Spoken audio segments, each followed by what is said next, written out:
Hi, folks. It's Dr. Hilary McBride here, and I'm so glad that you are joining us for this episode of Holy Heart. If you're listening to this podcast for the first time, please head back to the first 5 episodes. This podcast is meant to be listened to in a continuous manner, like chapters of an audiobook, with this episode building off previous ones. So if you haven't done so yet, head back and start from the beginning.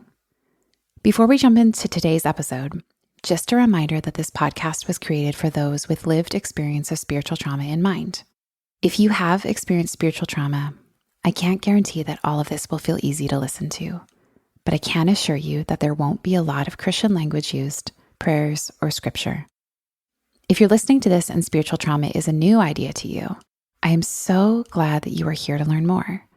When people without firsthand experience of spiritual trauma understand more about it, I believe that we can build communities where we love our neighbors with more skill, wisdom, and compassion.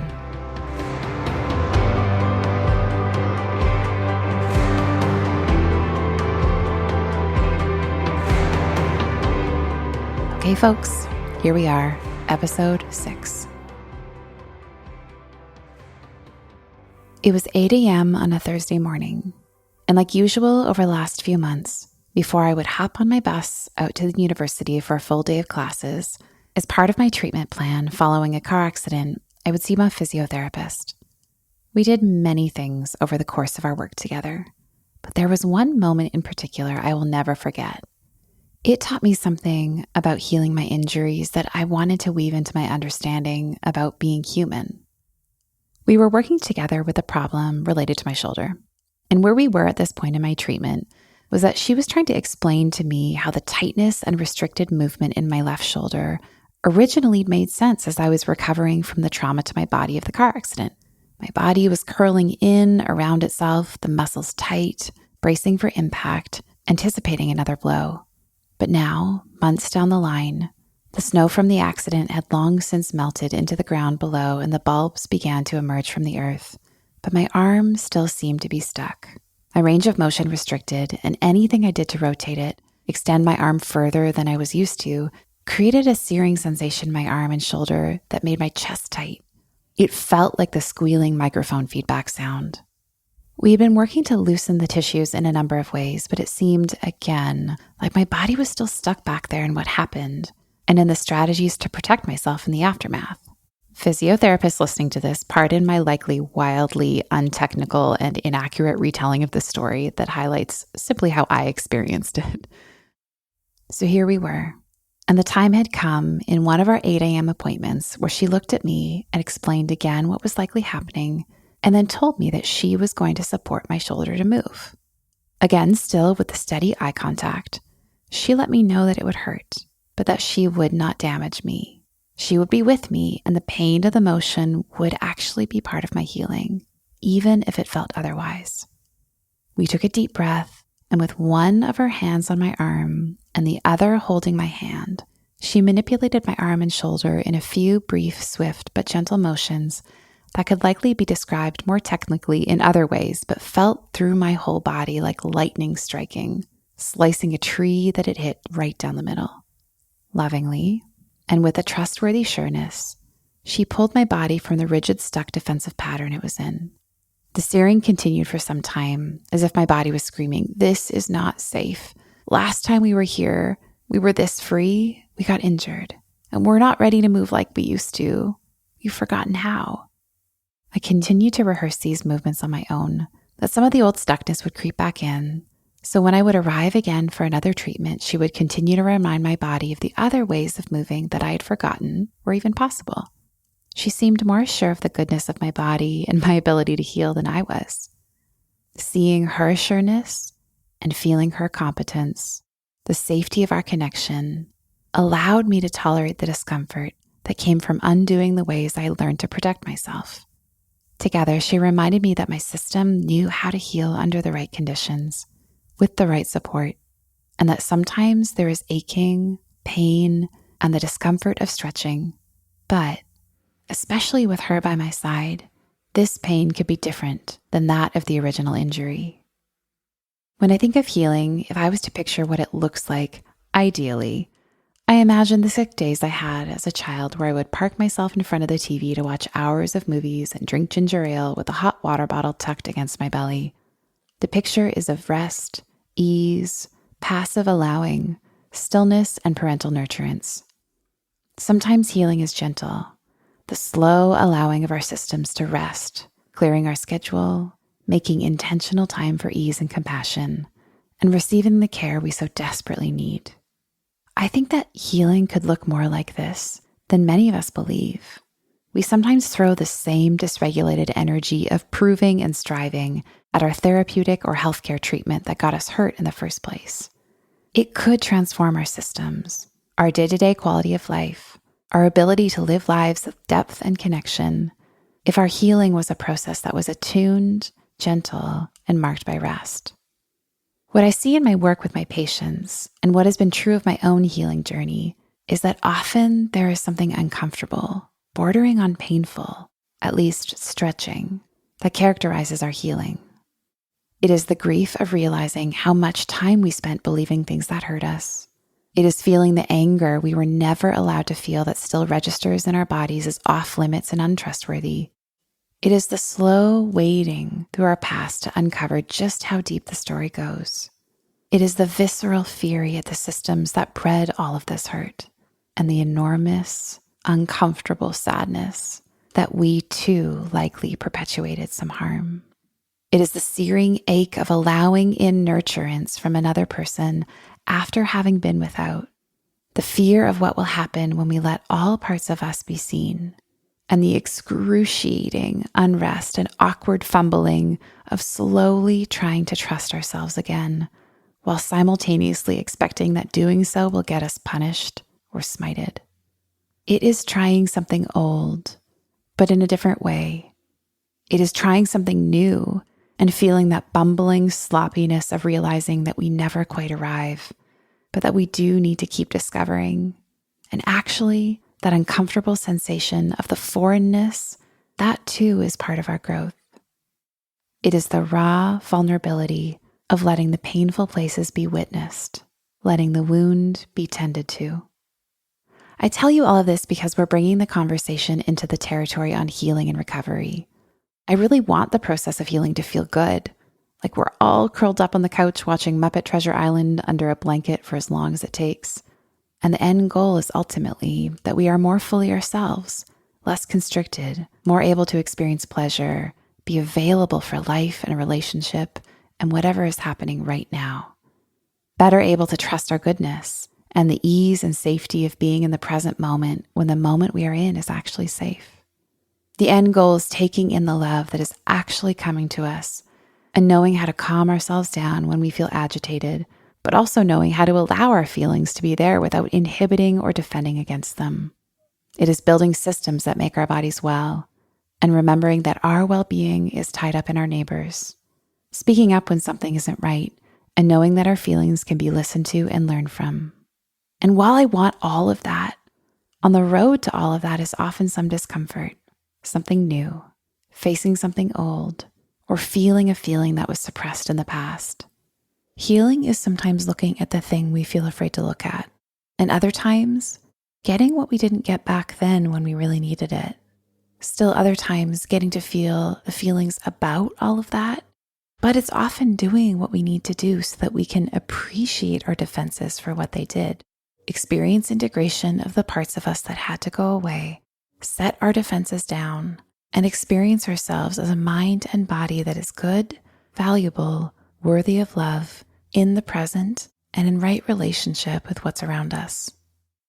If trauma fragments and fractures, healing is the process through which what was artificially separated becomes woven back together, rendering the system connected and intact. Where there was disconnection, it means connection, and powerlessness, agency. Where there was fear, it means the presence of love. When what is to come was riddled by terror, it is a future so mysteriously hopeful that we can be fully present in the now. Healing is often a journey we take to become more integrated or whole, putting back together what was fragmented. And in the case of spiritual trauma, healing is often the journey to remember that we were always whole, right from the beginning, despite what we were told otherwise. My name is Dr. Hilary McBride, and this is Holy Hurt, a podcast about spiritual trauma and healing.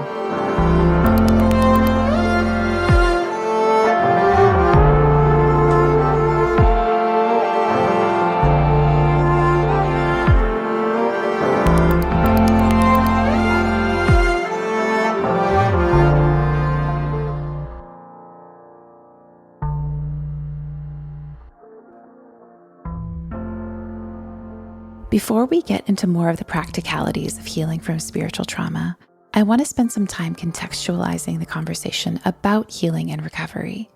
This is important when one of the specifically insidious and wounding mechanisms of spiritual trauma occurs through convincing you of your brokenness and the need for healing in a specific way.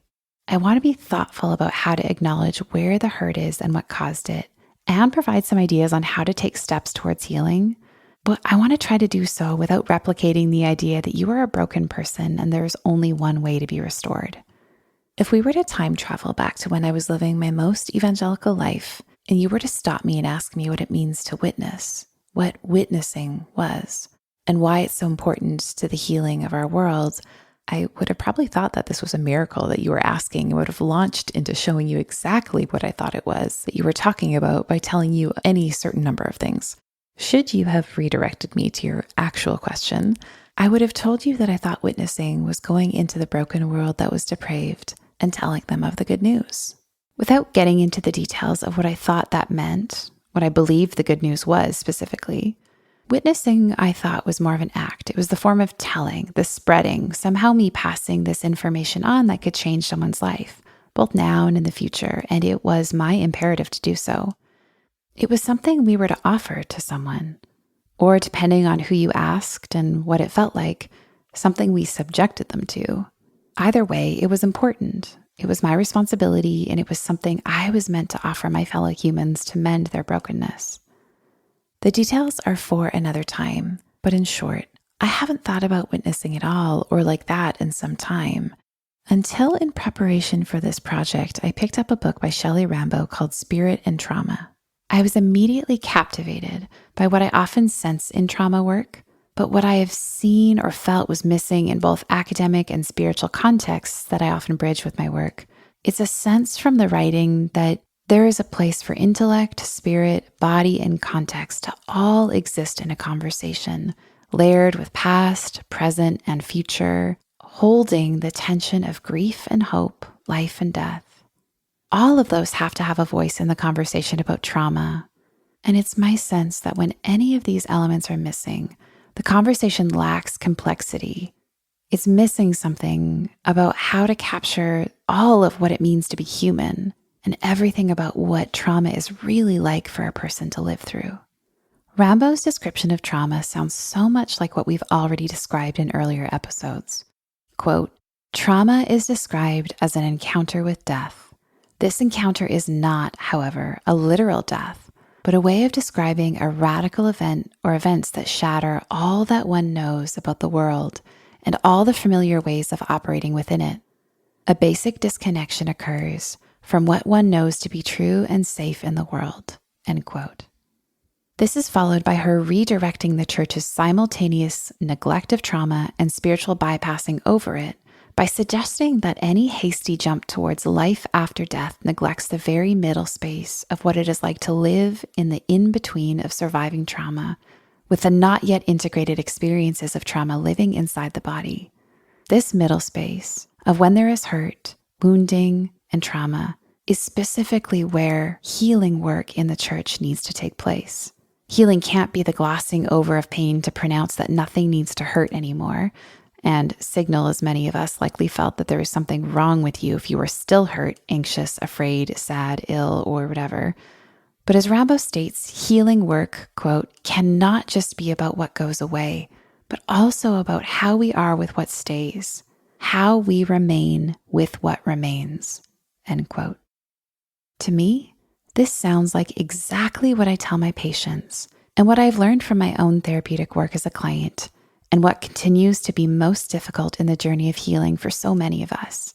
We have defined healing as something going away. It has to be gone forever. What real healing would be when not bypassing in any way that makes us think that things are better but has us ignoring them in some cosmic game of denial, what we really need is the ability to be with whatever is hurting, to turn towards where the injuries are and patiently, with courage and clarity, love them as they are. The wounds we carry wide open, telling the story for as long as they need to about how much pain we endured and what caused that pain.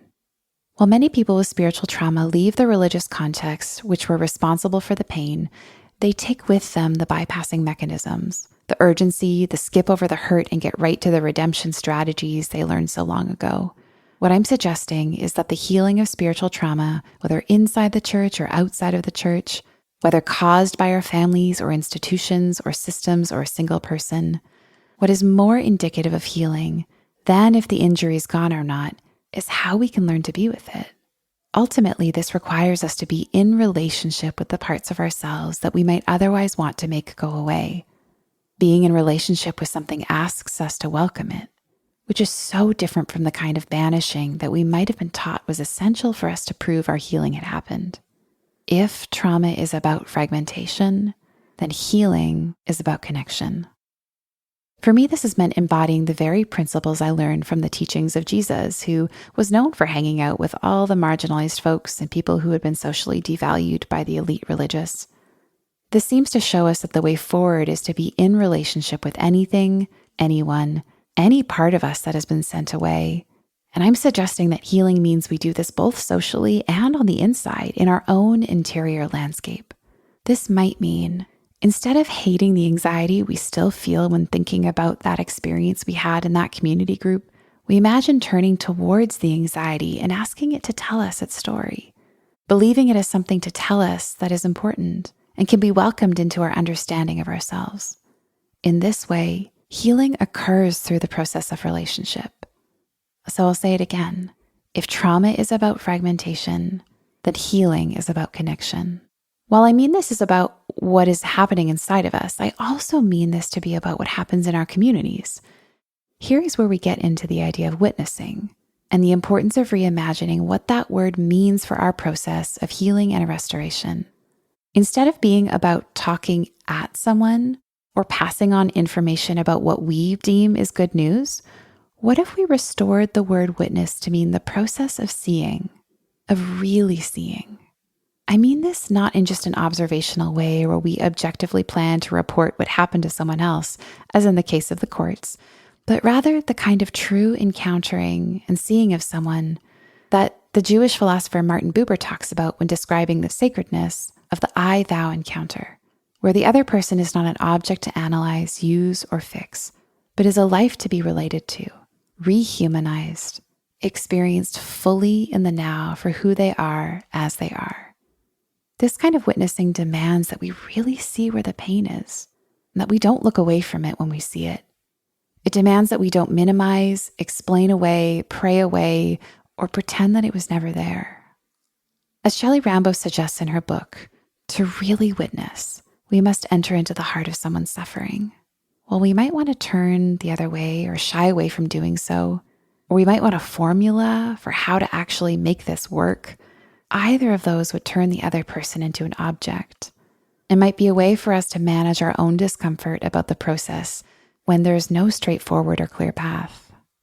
A word that we like to use in therapy is holding space. It means not running away, not jumping into fix, but remaining, eyes open, heart open, to see what has been unbearable, to be with. This kind of witnessing is what our wounds need, not a superficial glossing over of the things we were told were wrong with us, but the encounter of another to look at the places of pain with eyes of love. This requires a seer, someone with a loving gaze who bears witness, who undoes the aloneness of the injuries we sustained. And it asks the person who holds the pain to allow it to be seen, to take the courageous act of showing the injury, and to feel the risk inherent in that, the risk that what happened that wounded us in the first place could happen again as we show someone the very site of the injury. Although there are many ways of getting it, What I'm suggesting is that the healing of trauma cannot happen without the presence of connection. It requires an integration of me within myself, and me and you, and all of us together. And pretty quickly, as we take that line of thinking as far as it will go, we will see that just like all the layers of fragmentation parallel one another, all the layers of connection parallel each other too. The disconnection inside of me is so closely connected to disconnection between us, between me and the earth, and my group and your group. But when we work to restore one of them, we can borrow from whatever has worked to mend one form of relationship and extend it to the next.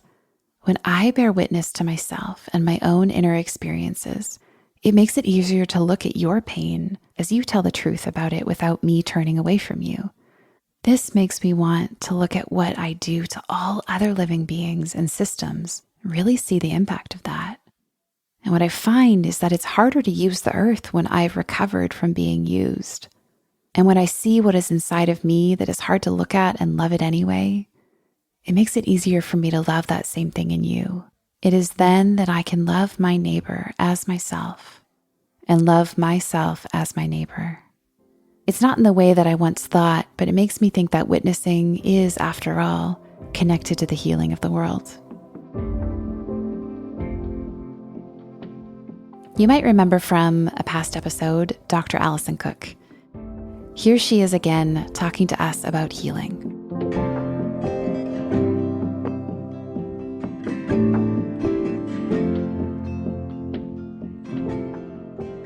What does it take to heal the wounds that we have, especially when they come from such an unconscious, early, deep, implicit place? Yeah, I think number one is awareness. Always, always, always awareness of, oh my goodness, we tend to want to fix it. We want to get an intellectual, tell ourselves what's true, but that doesn't get to the wound. So always, always is that awareness of, I don't have that experience. I might not know what love really feels like. I might not know what it feels like to be seen, to be held. I don't know that. And there's grief involved in that. But I think step one is just that acknowledgement and to move toward that curiosity. Oh my goodness, it's not my fault. It's just something I don't have an experience of. And so we try to remove the shame out of it, right? Because a lot of times shame gets in here and try just okay, here we go. And then that's the beginning. So then there's a healing process as with any trauma. But number one is that acknowledgement, that awareness. We have to begin to then notice and honor the cues. To your work, Hillary, you do such a beautiful job of. I've done a lot of work with the emotional side. You do a lot of work with the body, but what are the cues my body is telling me? What are the cues my emotions are telling me? When I'm with this person or in this space, whether it's a church or a faith community or with a parent, where I was taught this was love, but boy, my body does not experience this as love, right? Or, oh, my emotions are telling me I feel unsafe. Noticing, honoring, validating. Again, there's just this peeling back the onion, like, okay, that's interesting, that curiosity. So that's the pre-work. And then beginning to notice, I always talk to my clients about, where do you feel safe? What does make you feel alive? What does bring you joy, love, a sense of presence? And they're always surprised at what that looks like. Sometimes it's so different than what they thought it should look like. It might have been a grandparent. It might have been a random friend who didn't even share a faith system, but just someone where they were like, I don't know, I just felt safe with that person. Okay, great. So your body understands, your soul got a glimpse there. So let's talk about that. Let's move toward that. So this is kind of how there's so much to this. But, and then lastly, I would say, as folks are ready, we can begin to disentangle some of the messages on a more cognitive level about what God is like, or what love means, or what kindness is. We can begin to disentangle some of what we were shown from what we want to believe to be true, or what we actually believe to be true, and then rebuild spiritual practices around what we've now taught ourselves through those experiences, through those new experiences of what safety actually feels like inside our bodies, inside our souls. I think of Jesus's words about causing the little ones to stumble, and just how precious those young ones inside of us. We all have these prior versions of ourselves inside of us, and how precious those young parts of us are. And if the language of Jesus, the language of God, is still for many people, it's been misused and mishandled. And so sometimes that language is even re-traumatizing. But those young ones are precious, and they're worth pursuing and worth hearing their story, bearing witness to the pain, and recreating those safe connections, those safe experiences. It's so amazing to me that our bodies are actually, our souls are actually designed to heal in the context of loving compassion. It's a beautiful thing. I know in your work as well, we get to be privy to that, and it's amazing. It is indeed holy ground. It is beautiful, and it can be a process, but I've seen it so many times. And so just to encourage people not to give up hope. I wonder if that's one of the pieces that's often missing when we experience trauma in a spiritual way, that we haven't been shown that there is actually something inside of us that knows how to heal. Like the kind of the idea of being completely broken or completely defective, flawed, wired for death, wired for destruction. And the way that makes us mistrust ourselves, that way that fragments us from ourselves and gives us the sense that our true nature is one that is evil or bad, instead of one that has the capacity to grow and heal and is hope embodied always. That's right. And all you have to do is, I'm always amazed. I had a medical crisis 2 years ago, but anything from a major one to, I'll get a paper cut on my finger. And I'm like, wow, my body knows what to do.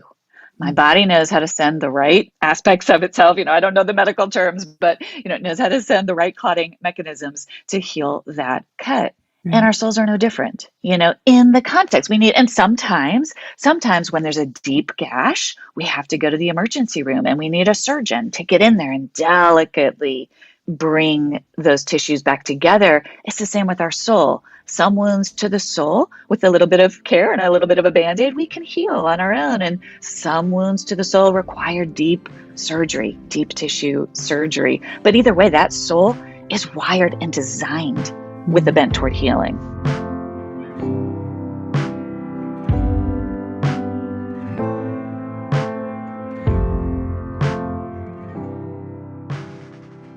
Before we get into more of the process around inner witnessing, or holding a witness inside of ourselves, I want to talk more about what really being seen means and how, scientifically speaking, it's connected to the healing of our trauma.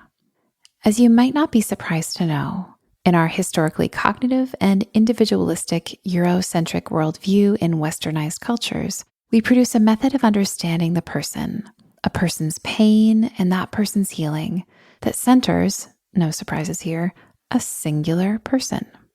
That is my call out to my profession, which I love and is also one very tiny slice of the personal pie, and has historically taken these very androcentric, white, disembodied, pathologizing, and colonial perspectives of the person and filtered our understanding of trauma and recovery through those specific lenses.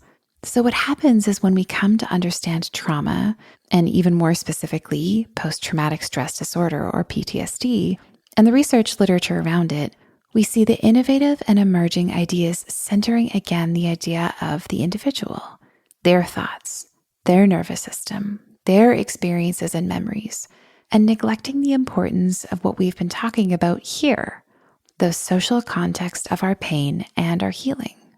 Following some very important publications in the late 2000s, more theories about social models of post-traumatic stress disorder start to emerge. Those theories led to testing and more empirically valid ideas about how trauma and its healing is connected to what is happening in our social context. Again, based on the ideas we are mentioning here, it might not surprise you to know that how we are witnessed in our experiences, or how we are not witnessed in our experiences, has an important impact on the way our painful experiences turn into trauma that lives unfinished and active in our bodies. But something very different can begin to take place if we get the sense from how we are held in our communities and relationships that the people around us believe that the awful things really did happen, but that they're over now. This might all sound familiar if you remember the conversation we had early on in the podcast about post-traumatic factors. In 2018, an important paper was published by Woodhouse, Brown, and Ayers titled A Social Model of Post-Traumatic Stress Disorder, interpersonal trauma, attachment, group identification, disclosure, social acknowledgement, and negative cognitions. Even before this paper was published, a series of meta-analyses published in 2000 and 2003 revealed the lack of social support is one of the strongest predictors of how severe a person's trauma symptoms are. The opposite is also true. Consistent and high levels of social support shape a person's experience of mental and physical health. The uncontested research finding is that how people around us respond to our trauma, what they say and do when we experience trauma, has a direct impact on our well-being. It directly impacts our resilience to stress and the psychobiological symptoms that follow the trauma. Here are just a few other things to know about the social responses that dictate our trauma healing. First, any trauma that we perceive as being caused by another person, as opposed to an event like an earthquake, is shown to result in more severe and long-lasting trauma responses. This doesn't show up in the research, but my assumption is that in a religion that is inherently relational, this idea of a person includes our understanding of a personal God, especially if we have been told that the God is responsible for everything that happens and can be stopped if God wants it to. The interpersonal piece is connected to the second point. There are huge benefits to disclosing our traumas if we are able to.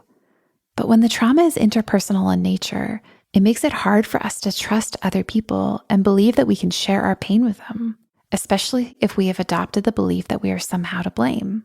If we are able to share our trauma with someone and they blame us, that actually adds to the experience of the trauma, creating another injury of its own. You can imagine how complicated this gets if we are courageous enough to tell our community that trauma has occurred in our church or with a leader or at the hands of a community member or with a community group, and then we are either blamed, told it didn't happen, or actually told that it was good and right and part of the journey to be made holy. Third, remember the pre-traumatic factors we talked about a while ago?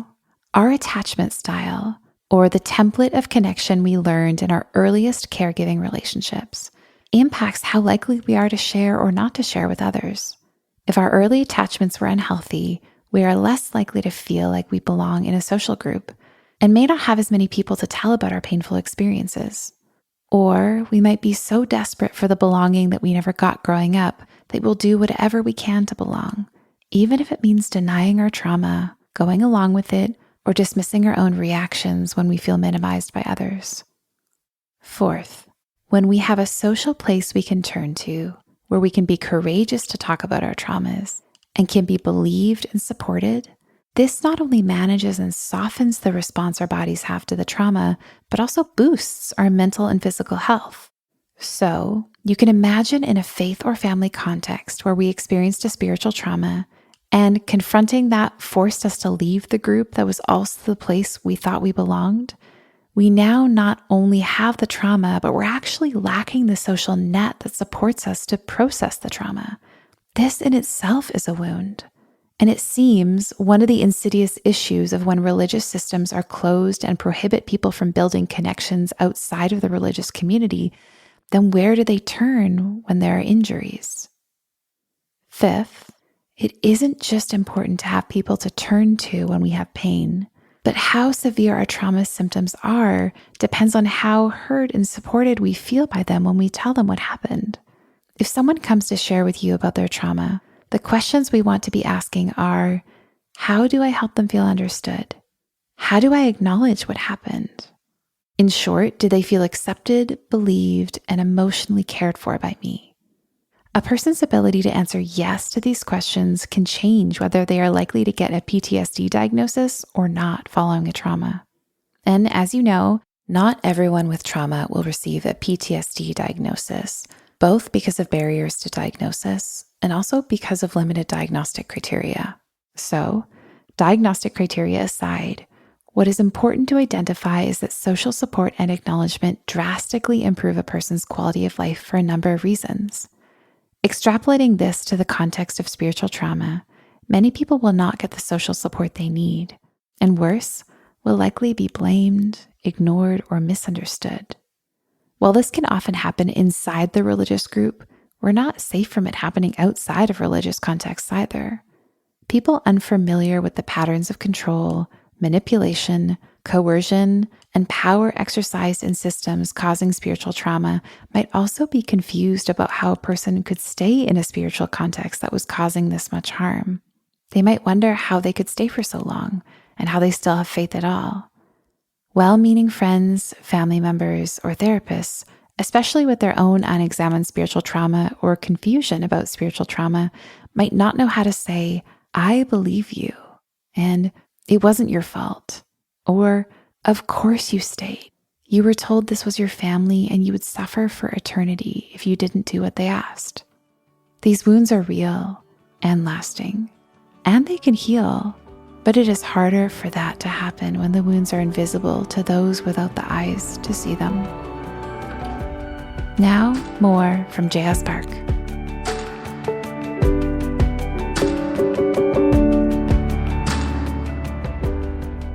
How did you heal? How are you healing? Well, just as bad theology and bad leaders are sort of the origination of spiritual trauma, I think healing theology and guides who come alongside and cheer you on and root for you and reflect the goodness of God, that's a healing way forward. And people who are in the work of dismantling and undoing that systemic abuse, they're also so much a part of feeling secure and knowing that there are people who are not just alongside you, but in those systems and around those systems doing the work to undo it. And I think the kind of theology that for me is healing is when it's, I don't know another word for this besides fuzzy, when it's not so certain, when there's an ambiguity around it, there's the ability to ask questions and the ability to say, this is not going to resolve. There's no spiritual bow tie to this. There is no eschatology to this. I am in pain. This illness is hurting me. I am mad at God. And there is no landing pad for me. Not everything is going to resolve. This storm is not going to pass.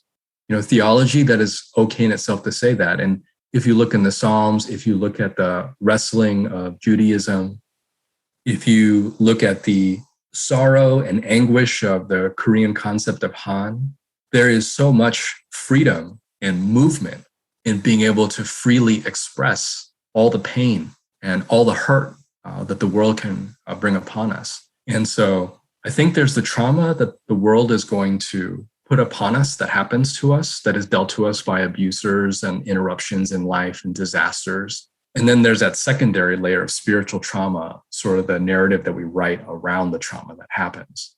And I think that spiritual trauma, the way to heal through that is to know that thing that happened, it wasn't my fault. And it's not because God hates me. And that thing that happened, it's not because I somehow attracted it to myself, or that somehow I was, quote unquote, asking for it. It's not some sort of moral retribution at some cosmic level, but rather things can happen. Evil exists, unfortunately. Evil systems, very much often that are unintentional and just built on apathy, can cause trauma.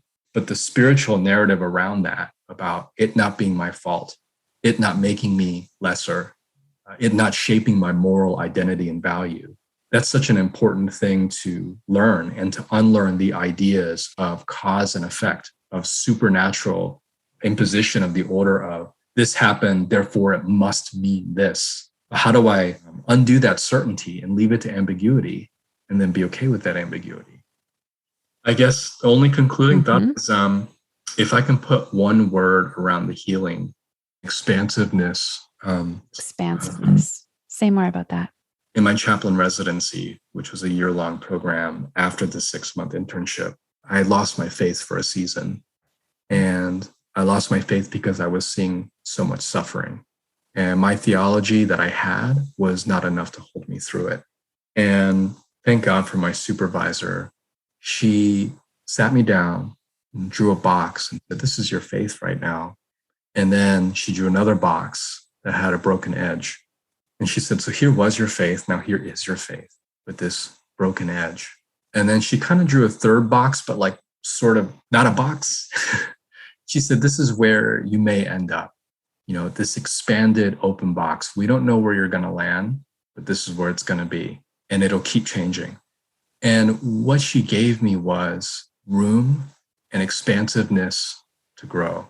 And I think what spiritual trauma does is it gets us stuck in an unliberated place where we feel like the box that we have is the only faith we're allowed to keep.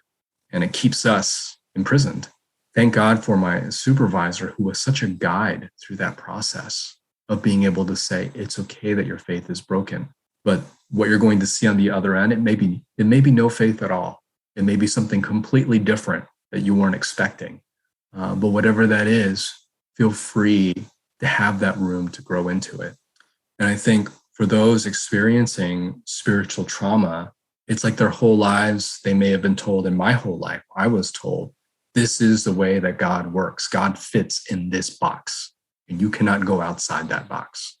But once we're given permission, once we're given the grace and the love and the kindness and compassion to ask questions and to look at suffering and then to say, you know what, my box isn't working for this. My box isn't working for the hurt that I'm experiencing. My box isn't working for this illness, for my divorce. It's not working for my parenting. It's not working for my fight against systemic injustices. This box, I'm having to keep it maintained, and it's keeping me imprisoned. But my supervisor gave me that permission to say, it's okay that you feel this way. And on the other end, wherever you land, I'm going to be with you. Mm-hmm. It's the expansiveness that I needed to grow.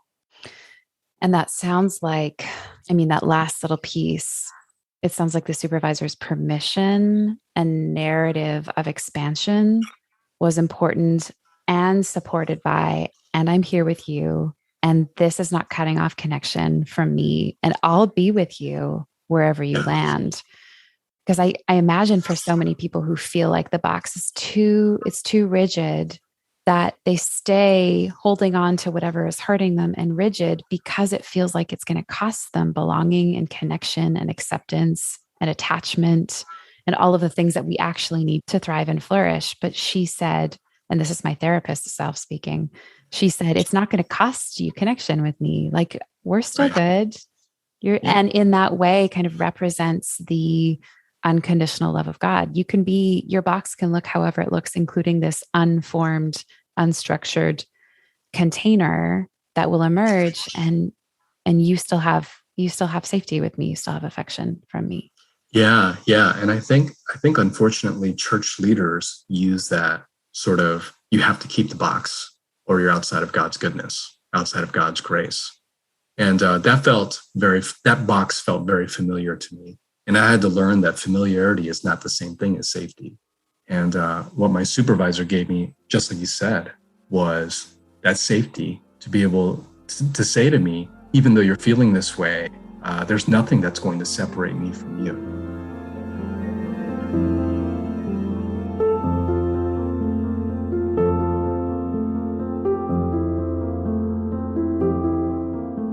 The experience of being witnessed, as it turns out, is foundational to our ability to heal. We are relational. Our pain needs to be held tenderly as we speak truthfully about it. And whether we tell the story or not, or the people around us know what to do with that information or not, we all deserve spaces where we are felt, known, and trust that we are believed, even if we choose not to share. While in the conversation about trauma, it is essential to center the experience of the person who has lived the trauma, the conversation about social responses and witnessing highlights the need for us to explore how we build relationships and communities where those of us bearing witness can do so lovingly, skillfully, and without ourselves feeling overwhelmed. Often, when we are overwhelmed and we don't ourselves know how to hold what we're witnessing, our temptation is to shut the other person down or take too much on ourselves as if it's our responsibility to fix. This moves us out of witnessing into solving or saving. And ironically, doing so creates a power dynamic, making the person with the trauma an it again, a problem to be solved so we can resolve our distress. Do not let the language be confusing. The witnessing I am talking about is the opposite of spiritual bypassing. It means to be with the reality of what has happened and really, really see it. Witnessing in this way demands that we slow down.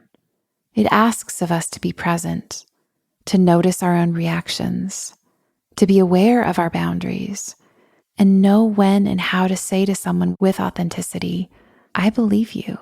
That should have never happened. How are you doing now? It also asks us to be aware of and capable of letting others know when information is outside of our capacity to tolerate. Perhaps by saying, this is so important, and I want you to get the care you need to help your body know that what happened really is over. And I'm not able to do that in the way that you deserve, but I do want to help you find someone that can help you with that. More often than not, to witness just means that when someone is vulnerable enough to share, we actually respond with care. We feel first and then say, I'm so glad you're telling me. Or, that's awful. I believe you that it happened, but it shouldn't have happened. Or still, I don't understand all of that, but I want to, and I'm going to learn more so that I can support you in ways that help you. I think that saying these things would be easier if we practiced them regularly and heard them ourselves. Think back to our conversation on family of origin and attachment. If when we shared our pain with people in our family and they minimized it or brushed it off, we won't necessarily have the body memory of having our feelings validated. That makes it harder for us to know how to validate others. But learning how to do that as the witness is our job to help us build a culture where people can heal. You might be catching on to this. Being able to create a dynamic where we slow down, really see one another in the tender places, and make space for people to be in their process of healing without rushing or fixing it, and simply being able to look one another in the eye means we put our phones down. We look for the people on the outsides of the community. We build relationships. We take risks ourselves to be vulnerable. And we do our own work to explore what gets in the way of doing all of that. That is easier said than done when we exist in bigger systems that keep us busy and numb, avoiding, focused on our devices, overscheduled, or overworking to survive in increasingly expensive cities. It's a lot to try to build healthy connections when we have so much working against us. But I have this feeling inside, like relationship, like the I-thou encounter that happens when we're witnessing and being witnessed, is powerful enough that it can slowly upset the systems that have come to dehumanize us, that we then use to dehumanize others. To see and be seen is rehumanizing. It interrupts the systems that make us into objects. It brings us back to life. I want to recognize that there are barriers to doing this, but that doing this also begins the slow untangling of what we're caught in that makes it hard to do this. And that even if we are doing things that require our time, energy, attention, and focus, and don't leave wide open spaces for us to have deep conversations that stretch for hours into the night, we can look at that person with tears in their eyes and say, I can see the pain. I can see it and it matters, even if I can't take it from you. In his paper entitled Bearing Witness as Social Action, Daryl Stevens says that bearing witness is a spiritually significant form of action we can take as communities in response to trauma. Although I'm not in the field of religious studies or a theologian, I understand his description of bearing witness through the lens of immanence and social justice. To be present to one another in moments of pain is to be to one another the face of love. To be a fleshy, breathing, sweaty with socks on spirit of interconnectedness. Looking into the eyes of a person who is hurting and saying with our attention and presence that the holy is right here and cares about you. Well, that's my own lens, and it may feel activating to hear that if the language around sacred or holy or theology or spirituality at all doesn't fit for you or feels too painful, I might say it this way. To see one another like this is an actualization of the ideal, a bringing into the here and now the qualities of goodness that we might have been told are only out there or a fantasy or not for us. It is a way of restoring the quality of withness or right relationship that repairs the fractures in our relational systems, our ecosystems. When our religious systems, especially those that are perpetuating trauma, are good at slowly shoving to the outskirts the people who carry the wounds, who don't comply, who can't seem to perform on the moral and behavioral tightrope artificially set out in front of them, What we actually need are systems that surround one another at the broken places. This means not only refusing to ignore the pain, but allowing it to inform the way that people around it respond, love, support, and intervene. I've learned through working with folks who have trauma how to love better, how to be more present, how to let go of my agenda and timeline. They have taught me what safety is. It is my own experience of trauma and healing that showed me what we deserve and how painful it is to not get it from those around us. That I believe that trauma and the traumatized not only carry resilience inside of them, but have a powerful and prophetic message for our systems about what does not work and the way forward for healing. Their bodies are not only in pain in a way that deserves to be witnessed for them, but their pain deserves to be witnessed because it teaches us, the rest of us, anyone who is watching, listening, lucky enough to get close to these places of injury. The people with trauma are saying with their pain what does not work and what needs to change. I believe that no matter where the pain is, it is a sign of an unhealthy system when a person who deserves to be listened to and has something to offer is shoved out, ignored, or silenced. The social nature of trauma healing works both ways. When a person has trauma and can be held in community, they are better for it. But we cannot pass over the other important truth. We are all better for it. Our own fragmentum becomes undone. The pain in our communal bodies healed. What we may not have been taught in our families or churches or schools or workplaces or marriages or friendships, but what we need to know to collectively heal is that turning towards the nervous systems of those who have been hurt is a medicine for our bigger systems. We are the ones who also get to heal when we get to see the truth about the pain of our kin.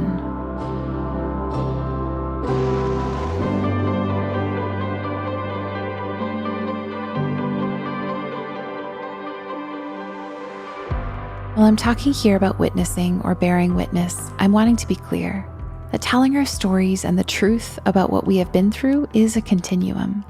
There are multiple layers of sharing, and when we are best able to be in connection is when the person sharing and the person witnessing are matched and consenting in their level of capacity and disclosure. That means when we are the person with the trauma, it's important that we ask the person who we want to tell our story to if they have the mental, emotional, and spiritual space to hear what we have to say, respecting their boundary as they identify it. When we are the person holding space, we are also reflective of what we're capable of, what skills we have, what our energy levels are, and what we might be able to freely offer to the other person, while deciding the limits on what we might be able to hear them say. Telling the truth can include naming in thorough detail to a qualified professional the events and experiences that created the trauma. But more often than that, telling the truth can be as simple as saying, I've experienced a kind of spiritual wounding that leaves me feeling afraid all the time, and in coming to terms with how deep that wounding goes. I think I'm realizing it was a form of trauma, and calling it such has me feeling embarrassed, afraid, angry, and sometimes lonely. As a trauma expert, in the first session, I often inform people coming to see me for therapy that telling the story isn't actually something we have to get to right away. Telling the details of a story can very easily lead to reliving them as we talk about what happened. Having boundaries on what we share can actually be part of the healing itself, especially given the boundary violations that often occur in spiritual environments where people are expected to share intimate details about their lives without any relational safety, social container, confidentiality, or assurances about the manner in which they will be responded to or supported following their disclosures. The practice of letting ourselves be seen can be challenging, especially if we haven't been believed in the past or we're afraid of judgment. This fear often has to do with our early experiences of growing up. So we might ask a person if they have the capacity to listen, both as a way of honoring them, but also gauging if they are a person we can trust with our vulnerability. We might also realize that sharing only a part of what has happened, a kind of high-level share, or letting a person know we're hurting or some rough details without much else, can actually be harder than saying nothing or saying it all. As I've alluded to, Bearing witness to one another is easier when we have felt someone do that for us, when we've had the practice of doing that for ourselves. The skills of attuning or presencing are transferable. This leads us to the work of inner witnessing. I want to talk about it a little bit now, but I also want you to know two things. More skills related to this are coming in the next episode, and this is a practice that we need to work on over time. There is no expectation on my end that you hear this and then all of a sudden you're an expert at it. I want to relieve you of that expectation too. If we were told that the inner critic was the voice of God, it can take a long time to really believe the inner nurture exists, can be trusted, and is actually our own voice. So think of this as a door I am opening that you are invited to walk through over and over again, all on your own time. Witnessing ourselves might sound strange unless you remember that we talk to ourselves all the time. We criticize ourselves, judge ourselves, laugh at ourselves, negotiate internally. We have inner conflict. One part of us is relieved to leave the party, and the other part of us wants to stay and doesn't want to miss out. The idea of multiple parts of us comes in large part from internal family systems therapy and actually highlights the way that most of us think and talk anyway. Carol Gilligan at the Women at the Stone Center also started talking about this in the 80s. As a feminist and intersectional way of thinking about our inner worlds, they saw that our inner worlds were more like a choir than a solo. We are more like a band than a concert pianist playing on their own. When the band is playing the same song or the choir is singing in harmony and is our unique song to sing in the world, that sounds and feels good. But more often than not, the different voices in the choir are singing different songs. One is singing the song that we were taught to sing growing up in our family. One is singing a song our culture wants us to sing. And one is humming the melody of that old boyfriend or the gym coach. One part is belting the song that is sung by the person in the room with the most power. And another person inside is humming along with the song of resistance.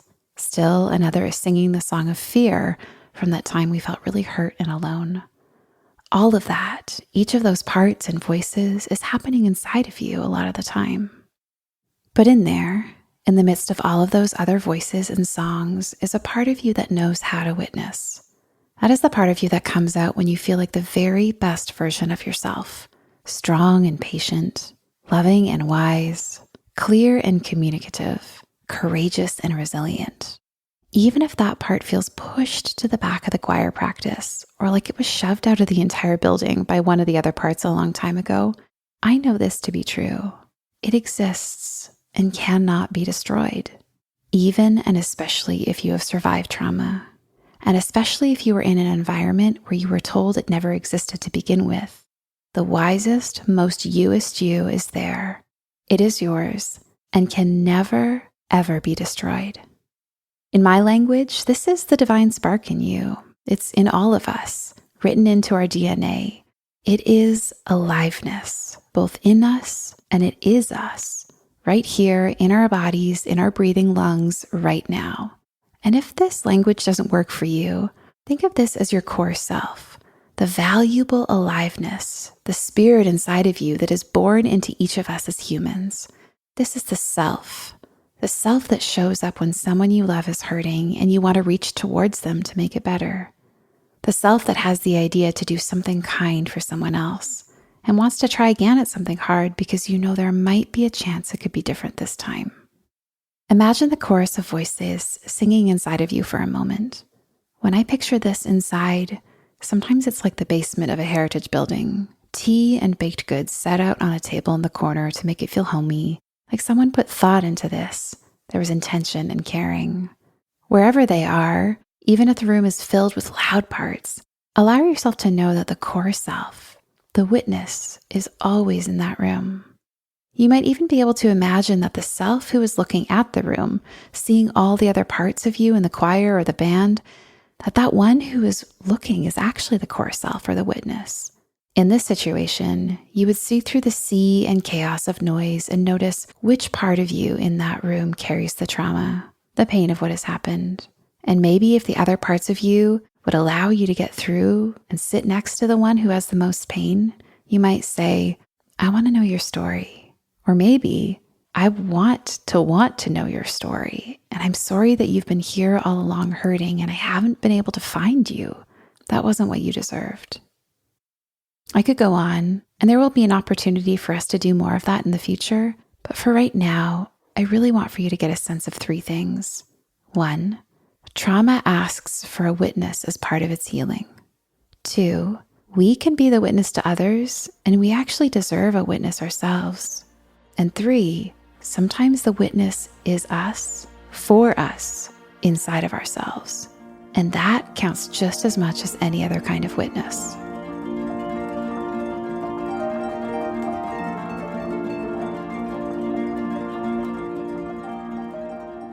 We'll talk more about the mechanics of healing trauma in the next episode, but before then, I want to make sure we don't miss some really big picture theories. You might remember we mentioned Dr. Judith Herman, psychiatrist and influential voice in the field of trauma studies, because of her work to help us see and validate the kinds of trauma that are complex and don't fit into the categories of single incident or psychological wounds resulting from combat. She's proposed 3 stages for healing that can guide our understanding of the path forward in recovery. The first stage, according to Herman, is safety. This means building a healing relationship, addressing safety in the here and now, and making intolerable feelings bearable through connection with others. In the world of spiritual trauma, sometimes this means getting out of the environment or relationship that actually caused the trauma, or getting away from anything that even reminds the person's body of the trauma, to help that person know in body and mind that they are not currently in danger.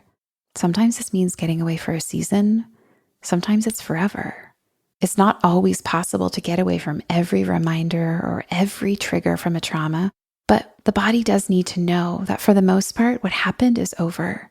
We need to have spaces to heal from it without the wounds being reopened constantly or without more wounds being created.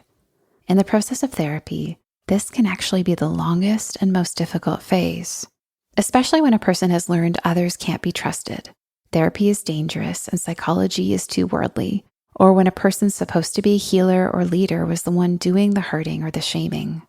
Often, relationship is at the center of creating a felt sense of ease, and the tool in the relationship is the authentic empathy of the person doing the witnessing or caring. Empathy, when therapeutic, is real. It is a person actually caring about another person and using skill to create an environment which supports and centers the other person's experience. Or in the words of Dr. Carl Rogers, empathy is the ability to understand another person's experience in the world as if you were that person, without ever losing the as if sense. Although Herman's first stage is about safety, and the place we start when doing therapy with trauma of any kind, Daryl Stevens highlights something that comes even before that, the necessity to overcome the barriers that keep a person away from the work in the first place. Again, when a religious context has forbidden therapy, or an abuser has blamed a person so severely for what happened that they don't believe there's any hope for them to feel differently, and still, when sharing one's inner world has been so dangerous that someone believes others can't be trusted, simply getting to the place of creating safety means some barriers have already been circumnavigated. A person has already done something risky in the direction of their own healing. When talking about the complex and interpersonal nature of spiritual trauma, this can't be understated. Herman's second stage is about reconstructing the narrative, reprocessing memories of the trauma, and allowing for grief about what happened. Grief can occur when our bodies actually believe that we are outside of the trauma enough to see it with fresh eyes. Instead of feeling like it's still happening, we can look at it, believe it happened, and know that it is over. It is often then that we can finally begin to feel the agony and pain that it happened at all. That can seem kind of counterintuitive, because we might think that when we're safe, that we feel relief. But especially in situations of trauma that are tangled in layers and systems and relationships and beliefs, we are so caught in the swirl of the trauma and what we sustained that it's often impossible to see it clearly. We only know that we feel horrible or afraid or that something has to change. It's when we can feel safety that we can finally look back on the memories of what happened and see them as others see them, with the eyes of someone who survived and got through. Sometimes this involves the active work of processing using trauma therapies like EMDR or somatic experiencing, accelerated experiential dynamic psychotherapy or AEDP for short, internal family systems therapy or IFS for short, psychedelic psychotherapy, and specific models like psychedelic somatic interactional psychotherapy or PSIP for short, or anything that teaches us skills, specifically trauma memory rewriting or group reenactment, anything really that allows us to help our nervous system to get an update to the present and correct what should have been corrected a very long time ago. Sometimes it's when we are reprocessing that we have to dig into our skills and resources developed in phase 1, and the sense of needing safety happens concurrently with phase 2. As we process, the grief can come as we realize what we went through. Hear this clearly. When working with trauma, grief is part of our healing. Often, being able to grieve is actually the healing. It doesn't feel that way because when we've been subject to pain, we can't fathom that any kind of pain is part of the restoration of self. But I want to make a distinction here. Grief is not violence. Grief is not powerlessness or victimization. When healing trauma, grief is seeing what happened with clear eyes and responding to ourselves the way we deserve to be witnessed all along. Herman's third stage is about reconnection and restoration, and reintegration of the self that was lost due to trauma, and a reintegration of the trauma into the narrative of ourself. This means that we have in some ways come to terms with the trauma, and we look forward, asking what is next, envisioning a future outside of what happened to us in the past. We can do this when we felt safe in the present and safe enough to look back on what happened and see that it's over. Then the future can begin to appear. This is a form of reconnection. And this reconnection is meant to extend beyond us, to explore reconnection with others and their futures and their relationships. It may even mean allowing what happened to us to incite a kind of meaning and purpose that propels us into the world. I imagine this is why so many people who have been hurt by a particular issue mentor others facing that challenge, or become a therapist working with that population, or donate money to that cause. This brings to mind a conversation I had with a friend, Kurt, a few years ago. He leads a beautiful and hopeful faith community in Portland that has honest, insightful, and emotionally healthy conversations about faith and doubt, community. And one night over ice cream, he said back to me, "So, are you saying that you love your mental illness because it allowed you to be here?" Or something to that effect. He was trying to help me get clear on what I thought about my own 3-phase journey of healing and integration. I wasn't quite sure what I was trying to say, and his words held up a mirror to help me see what I was hinting at, what I was trying to say. This is tricky for me to talk about because I don't quite know how to put into language what I'm trying to say now, but the conversation with Kurt got me thinking about it all those years ago. I love my life. I love my present and my future. And so much of that has to do with being able to be with other people in the way that I experienced when I was in the most painful places in my journey. I believe it comes from also having looked at my past and learning to love it too, not necessarily endorsing per se or wanting the specific areas of pain I endured to be experienced by anyone else, but rather being able to look at it, specifically to look at my younger self with love and more open-hearted understanding that the present that I'm so grateful for is connected to a past. I can't just edit out the parts of my past that I don't like and assume that it somehow makes me the same person I am today. I want to flirt with saying that I kind of needed the pain in a way to allow me to be here, but there are parts of that statement that feel untrue or dangerous if said to or about anyone else, so I really feel hesitant to say them at all. But it's almost like from this vantage point in my life, I can see that the pain itself inside of me wasn't the problem. It was the way my body was telling the truth about the world, about the things that had happened to me, and about what I needed but never got. Seeing it this way allowed me to change my relationship to pain in a way that made it more tolerable to be with. Ultimately, I think that that's part of what helped me heal, what helps all of us heal, the learning how to be with it. It was like the pain was a kind of breaking open. Sometimes, if I'm bold, I might say that pain can be the voice like a prophet When I learned not to turn away from it, but turn towards it, to be with, it allowed it to be transformed into a baby being born inside of me that looks a lot like vision and feels a lot like love. I don't believe that we need pain to grow. I believe love and discomfort and difference can help us get there too. I also don't believe that we're fundamentally broken or in need of saving to become who we were supposed to be or to become good. But I do wonder if part of what makes spiritual trauma so difficult, so intractable in its healing, is not that the wounds are there, but that we don't really know how to be with them individually or culturally. It seems that often when pain happens, we're left alone with it, or it's covered up, or we feel the shame that exists at all, and we want to disappear in a way that means that pain can't get the witnessing that it needs. In the wise words of Bayo Akamalafe, what if the ways we respond to the crisis are part of the crisis? End quote. My mentor and colleague, Saj Razvi, recently said to me in trauma therapy training that trauma responses end, that the thing that the body is designed to do to help us get out of danger, that process has an end. It will not go on forever.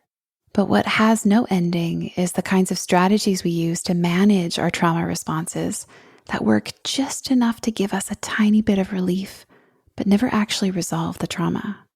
They never actually mend the injury. I wonder what would happen if we actually knew how to be with the pain of the trauma instead of trying to manage it away. If we knew that it wouldn't kill us to feel the feelings that were supposed to happen when we got hurt so deeply, and knew that on the other side we would still exist and would know something about ourselves and the world and how to be in it and how to help others be in it. This is a potential that exists for all of us. And if that feels far away right now, try it on this way. It's one of the many options in the infinite options in the universe of how things could go. The ability to look back on what happened and make meaning of it. The ability to love the younger versions of ourselves who endured so much. It's something available to us all, even if the circumstances in the present are not any different.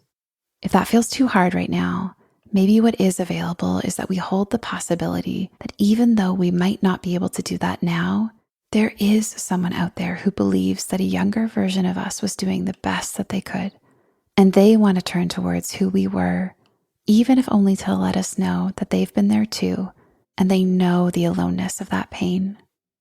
And if that was true, that on the other side of processing the trauma, and because of and through the processing of that trauma and really bearing witness to it and feeling the grief of it all, that this capacity to endure and remain and to feel ourselves again revealed itself. Just imagine what that would invite us to do. My sense is that if we could do that in our cultures, that we would soften the urge to turn away from our pain, that we would look with the eyes of one who really sees, bearing witness to the pain, but seeing that it changes us all in the process.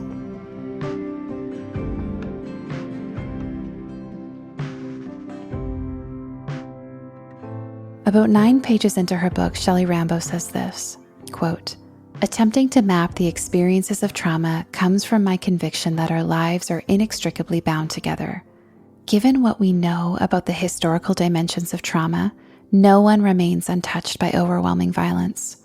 Trauma becomes not simply a detour on the map of faith, but rather a significant reworking of the entire map." End quote. When speaking to those who have spiritual trauma, hear this. Your healing gets to look the way that you need it to look. Instead of prescribing how your healing looks, the conditions that create safety for your nervous system are unique to your story, your body, your healing journey. This might mean leaving the context, relationship, community, or religion where the harm happened. Finding safety, re-narrating your past, allowing for the grief of what happened to clean out space inside of you that hopes for something new. That will happen when you are able to begin to name the reality of what the trauma was and have it be witnessed, because indeed it deserves to be witnessed. Until that happens, hear me say this. I believe that what happened to you made you feel the way that it did, and that as much as your pain deserves to be witnessed, your body deserves to be at rest. Now, to the institutions, the systems, the communities, the leaders responsible for the trauma, and the people who benefited from them, we need to listen to the voices and stories of the traumatized. Doing this is essential for helping us understand more about what is hurting people and to actually do the very thing we're called to do in the world, to bear witness and bring with that attention the gentle touch of love. Doing this, we learn from the wake of trauma about the places in theology and practices and communities that have been missing as people whose stories of truth and pain have been really hard for us to look at, especially when they ask us to change. Witnessing is fundamentally different than spiritual bypassing. This means that for these systems to see the wounds that they have caused and look at them as if the people they have wounded really do have something important to say about what has gone awry. When the map of a spiritual community causes damage to the people it's claiming to love, it demands to be reworked. I want to end this episode with a practice around witnessing that I alluded to above. Allow yourself to adjust your posture, perhaps resting into your chair. You might take a few breaths or plant your feet on the ground. Maybe allowing your gaze to soften onto something a few feet in front of you, or allowing your eyes to close altogether. Bring to mind the image of someone you love. See the contours of their face. You might even hear their laugh or see their smile. And notice how you feel towards them. Notice what comes up inside of you, what wells or surfaces, or what hangs out in the background as you picture their face, or as you think about them. And as you're seeing them and thinking about them and feeling whatever you're feeling towards them, imagine that you could see a place in their heart that holds their pain, as if they could pull back their rib cage and you could see deep inside the place where an injury lives. In this situation, you don't know what the injury is from, but you can see it. Imagine what you might say to it, to them. Maybe, "I'm going to stay right here with you while it hurts." Or, "I love you. I'm so sorry that you're in pain." Maybe you imagine saying, "Show me where else it hurts." Or that you say, "I can see the injury and I believe you. It really is this awful."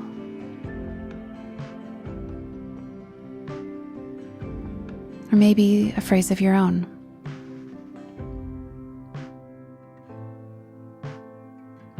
Now, imagine for a moment that instead of them, this person in front of your awareness is actually you, or the part of you that holds your pain.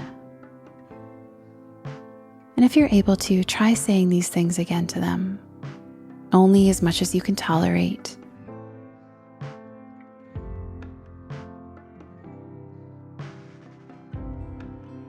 And if one of the phrases that I mentioned above doesn't feel like it fits, you might be able to say, "I want to be able to say those things, and I'm going to work on it so that I can come back for you and really offer you the care you deserve."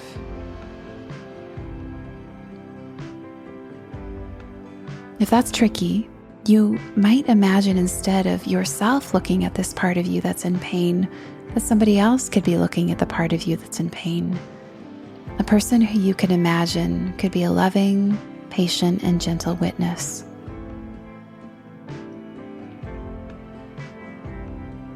If you can't think of someone that comes to mind, you're welcome to imagine that it's me there, looking at this place of pain inside of you.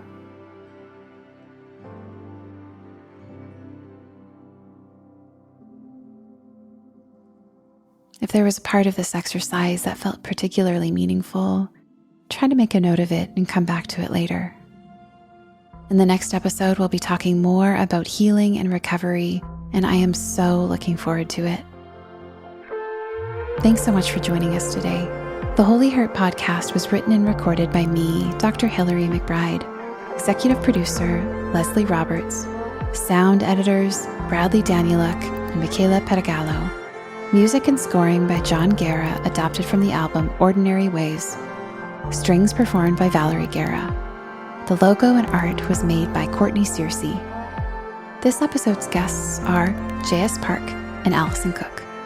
The podcast was made possible by Sanctuary Mental Health Ministries. Sanctuary equips the church to support mental health and well-being. They provide free resources that meaningfully engage the topics of faith and mental health. The content is developed in collaboration with mental health professionals, theologians, and people with lived experience of mental health challenges. These resources prepare communities of faith around the world to raise awareness, reduce stigma, support mental health, and promote mental well-being. To learn more and access these resources, please visit sanctuarymentalhealth.org.